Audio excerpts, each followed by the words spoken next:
hapon, ako po si Ruth Cabal. Pasadahan na natin ang mga rumaratsyadang balita dito sa Frontline Express. Nakapagtala ng bagong kaso ng Mpox ang Pilipinas ayon sa Department of Health. Ito raw ang pang-10 kaso ng sakit sa bansa at una mula noong December 2023. Live mula sa Maynila, nasa frontline ng balitang yan si Gerard de la Peña. Gerard, ano ba ang mga sinabi ng DOH tungkol dito sa bagong kaso ng Mpox? Ruth, isang 30 taong gulang na lalaki mula sa NCR ang pinakabagong kaso ng Mpox dito sa bansa. Pero paglilinaw ng DOH, hindi ito ang kauna-unahang kaso ng virus dito sa Pilipinas. Sa katunayan yan, ito ang pansampung kaso ng Mpox simula pa noong December 2023. Kahapon daw ito na-detect pero noong nakaraang linggo pa itinuturing na suspected case. Nilagnat daw ang pasyente saka nagkaroon ng rashes sa mukha, likod, batok, dibdib, tiyan, singit, palad at talampakan. Ang rashes o pantal na nagtutubig ay maaaring tumagal ng hanggang 4 na linggo. Nagsasagawa na raw sa ngayon ng mga otoridad ng contact tracing para malaman kung paano at saan nakuha ang sakit. Ayon pa sa DOH, nakakasalamuhan ng mga dayuhan ang pasyente sa kanyang trabaho. Nakukuha ang Mpox sa close and intimate contact sa taong may virus o kung mahawakan ang mga gamit nito. Pero may iwasan naman daw ito sa palagiang paghuhugas ng kamay. Agad daw magpakonsulta sa dermatologist kung makakita ng mga butlig sa katawan kaysa magpunta sa emergency room kung saan maraming pasyente. Sa ngayon ay wala pang gamot sa Mpox at tanging mga sintomas lang gaya ng lagnat at pananakit ng katawan ang magagamot. Sa kabila nito, nilinaw ng DOH na hindi rin kailangan ng quarantine facility dahil maaaring magpagaling lang sa bahay ang taong may Mpox ng hanggang 3 linggo. Aminado naman ng ahensya na posible pang madagdagan ng kaso sa bansa. Kaya bukas, maglalabas sila ng updated na guidelines tungkol sa sakit at kung paano ito may iwasan. Noon lang nakaraang linggo nang ideklara ng World Health Organization ng Mpox bilang isang global public health emergency. Pinakamarami ang kaso nito ngayon sa Africa na may 17,000 suspected cases na sa buong kontinente. Higit 500 na kumpirmadong nasawi sa Africa dahil sa Mpox. Bago nito, ang COVID-19 na nagdulot pa ng pandemya sa buong mundo, ang huling sakit na isinilalim ng WHO sa pinakamataas na alert level nito. Ruth, paalala pa rin ng DOH sa publiko, ugaliin yung madalas na paghuhugas ng kamay para makaiwas sa virus na ito. Ruth. Gerard, binanggit mo dyan sa partikular na kaso, nagsasagawa na itong DOH ng contact tracing. No? Pero in general, ano pa ba yung iba pang ginagawa ng DOH para malaman kung sakaling may iba pang kaso sa ibang lugar sa bansa? Ruth, sa ngayon ang sinabi ng DOH ay pinaigting na nila yung testing para mas ma-heighten yung surveillance at pagmamonitor ng kaso ng nitong Mpox dito sa Pilipinas. So kanina, sinabi rin ng DOH na may mga public hospitals kung saan pwedeng magpunta yung mga taong inaakala nila na meron sila nitong virus ito para doon sila magpakuha ng specimen at magpakonsulta na rin sa doktor. Ruth. Maraming salamat, Gerard de la Peña. 2 araw ng perwisyo sa mga taga Batangas at ilang kalapit na probinsya ang makapal na usok naman na bumabalot sa lugar dahil po yan sa volcanic smog o VOG na ibinubuga ng Bulkang Taal simula pa kahapon. Live mula sa Talisay sa Batangas, nasa frontline ng balitang yan si Mon Gualvez. Mon, pakibigyan kami ng update sa sitwasyon dyan. Ruth, ramdam pa rin ang volcanic smog o VOG dito sa Talisay, Batangas. Bagamat wala nang naamoy no nakakaiba kapag inaalis yung face mask, medyo mahapdi pa rin sa mata at sa balat yung hangin dito sa lugar. Kaya naman, balik ulit sa pagsusuot ng face mask ang maraming residente ng Talisay sa Batangas. Magmula raw kasi kahapon, kapansin-pansin nagkaroon ng haze sa paligid dulot ng sulfur dioxide o yung asupre na ibinubuga ng Bulkang Taal. Marami sa kanila nagreklamong nahihirapan ng huminga at nangangati yung mata't lalamunan. Sabi ng FIVOX, araw-araw naman daw patuloy na nagbubuga ng asupre ang Bulkang Taal. Pero mas lumala lang daw naging VOG dahil sa hindi gaanong malakas na hangin kahapon. Sa tala ng ahensya, hindi bababa sa 1,000 toneladang sulfur dioxide ang ibinubuga ng Taal Volcano kada araw. At dahil sa VOG, hindi makita ngayon ng bulkan matapos mabalot pa rin ang usok. Sa pag-iikot naman ng News 5, napansin namin ang hindi na pagsusuot ng face mask ng ilan. Marami sa kanila mga residente mismo ng Talisay. Sanay na raw kasi sila sa ganitong sitwasyon ng bulkan. Ang iba naman, abay dumayo pa rito. Makita lang daw ng malapitan ng Taal Volcano matapos mabalitaan ng volcanic smog. Nananatiling nakataas ang alert level 1 sa Bulkang Taal. Ruth, may mga ilang barangay na namamahagi ng face mask at ibang gamot sa mga apektadong residente dulot nga ng epekto nitong VOG. Habang nakastandby din naman yung ilang supplies sa mga munisipyo o city hall, oras na kailanganin ng mga residente kapag nahirapan din sila dahil nga sa epekto nitong volcanic smog. Ruth. Mon, binanggit mo na nga, no, yung iba sabi nila sanay na sila sa ganyang sitwasyon. Pero paano kaya yung mga negosyo at mga establishmento dyan?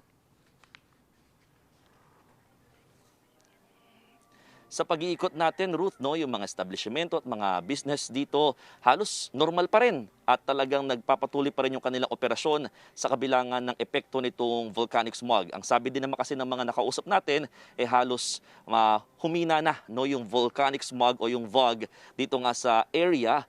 Bagamat meron pa rin, pero kumpara kahapon, di hamak na mas maliwalas na kahit papano, hindi na yung singkapal ng haze o ng usok na bumabalot sa paligid na naranasan nila kahapon hanggang kagabi. Ruth. Maraming salamat, Mon Gualvez. Paalala po mga kapatid, mag-ingat sa volcanic smog o VOG dulot nga ng binubugang sulfur dioxide ng Bulkang Taal. Ayon sa Health Department, delikado ang makalanghap ng sulfur dioxide. Pwede po itong magdulot ng pangangati ng lalamunan, hirap sa paghinga, madalas na pag-ubo at pangangati at pamula ng mata. Payo ng DOH para maiwasan ang banta ng VOG sa kalusugan, lumayo sa lugar kung saan mayroon nito. Hanggat maaari ay manatili sa loob ng bahay.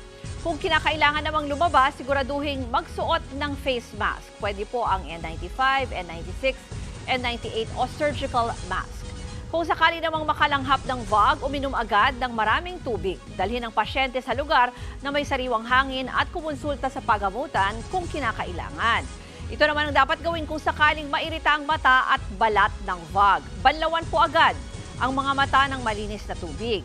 Hugasan rin agad ang balat ng malinis at maligamgam na tubig at magpalit ng malinis na damit. Ipinagbabawal po muna ang paglipad malapit sa Taal Volcano sa gitna nga ng patuloy na pagbuga nito ng volcanic smog. Tatagal ang Notice to Airmen o NOTAM hanggang bukas alas 9 ng umaga. Binabantayan ng bulkan na ngayon ay nasa Alert Level 1. Ibig sabihin, pinagbabawal ang pagpasok sa 4-kilometer radius ng Permanent Danger Zone o PDZ. Kasunod dito, walang pasok ang halos buong Batangas at ilang bahagi ng Cavite at Laguna. Suspendido ang pasok sa lahat ng antas, public o private sa mga bayan ng Agoncillo, Balayan, Balete, Calaca, Calatagan at Nasugbu. Pati na rin sa San Jose, San Luis, Santo Tomas at Taal, Talisay at Tanawan sa Batangas. Siampang bayan ang nagdeklara rin ng walang pasok sa lahat ng antas, preschool hanggang senior high school naman ang suspendido sa bayan ng Laurel at Tuwi. Sa Cavite naman, sa lahat ng antas walang pasok sa Dasmariñas, General Trias, Indang, Magallanes, Maragondon at Silang. Habang sa Laguna, walang klase all levels sa San Pedro at Santa Rosa, pero preschool hanggang senior high school lang sa Cabuyao.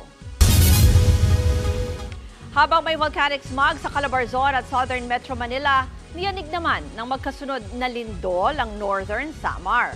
Tumama ang magnitude 5.7 na lindol kaninang pasado alas 11:30 ng umaga sa Pambuhan, Northern Samar. Sinandun po yan ng isa pang magnitude 4 na lindol sa parehong epicenter kaninang mag-aalas 12 ng tanghali. Naramdaman ang intensity 5 sa mga bayan ng Bobon, Catarman, Lawang, Lavisares, Palapag, Rosario, San Roque sa Northern Samar. Intensity 4 naman pababa ang naitala sa Pilar at Sorsogon City. Gayon din sa ilang bayan sa Albay, Catanduanes, Masbate, Sorsogon, Leyte. Pati na rin sa Southern Leyte. Inaalam pa kung may naging pinsala ang magkasunod na lindol. Pinaalalahanan din ng publiko sa mga posibleng aftershocks. Sa ibang balita, kinumpirma ng National Task Force for the West Philippine Sea ang dalawang insidente ng banggaan ng barko ng Philippine Coast Guard at China Coast Guard malapit sa Escoda Shoal. Sa isang pahayag, sinabi ng National Security Council na nangyari ito dahil sa agresibo at iligal na galaw ng mga CCG vessel. Una raw binangga ng China ang BRP Cape Engaño bandang 3:24 ng madaling araw kanina. Nabutas daw ang deck ng naturang barko dahil dito. Sunod daw binangga ang BRP Bagakay bandang 3:40 a.m. na nagdulot din ng structural damage. Sa kabila nito, magpapatuloy pa rin daw ang resupply mission ng 2 barko para sa mga tauhan ng PCG na nasa Patag at Lawak Islands. Sa panig naman ng China, base sa inilabas nitong video, Pilipinas ang sinisisi nito sa pangyayari. Sinadya raw ng ating barko na mambangga. Pilit din daw dumaan ang mga barko ng Pilipinas kahit paulit-ulit ng binalaan ng China. Ang Escoda Shoal ay bahagi ng Exclusive Economic Zone o EEZ ng Pilipinas.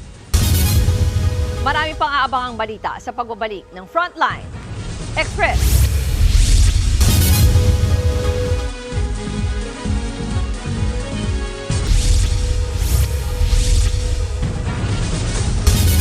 Pinag-aaralan na ng ating gobyerno na ilalim sa Alert Level 4 ang Lebanon. Sa gitna pa rin ito ng tumitinding bakbakan sa Southern Lebanon sa pagitan ng grupong Hezbollah at Israeli forces. Kapag naipatupad po ang Alert Level 4, magiging mandatory o sapilitan ang pagpapauwi sa mga Pilipino roon. Sa ngayon kasi voluntary pa ang repatriation ng mga OFW. Sa datos ng DFA, may higit 300 Pinoy na mula Lebanon ang nakauwi na sa bansa. Nakahanda na raw na plano ang Pilipinas sakaling magpatupad ng mandatory evacuation ng mga Pinoy sa Lebanon. Pag mandatory evacuation, tumutulong yung mga international agencies, no, na mga barko from nearby ports para kunin yung mga Pilipino. Or kukuha tayo ng mga special chartered planes, pero hindi na sa Beirut, hanap ng lugar, no. Meron din tayong ginawa noon na across the border, yung by vehicle. Para naman sa mga kapatid nating OFW na gustong magpa-repatriate, maaari pong personal na pumunta sa Philippine Embassy sa Beirut o tumawag sa kanilang assistance hotline sa nakikita nyo sa inyong screen.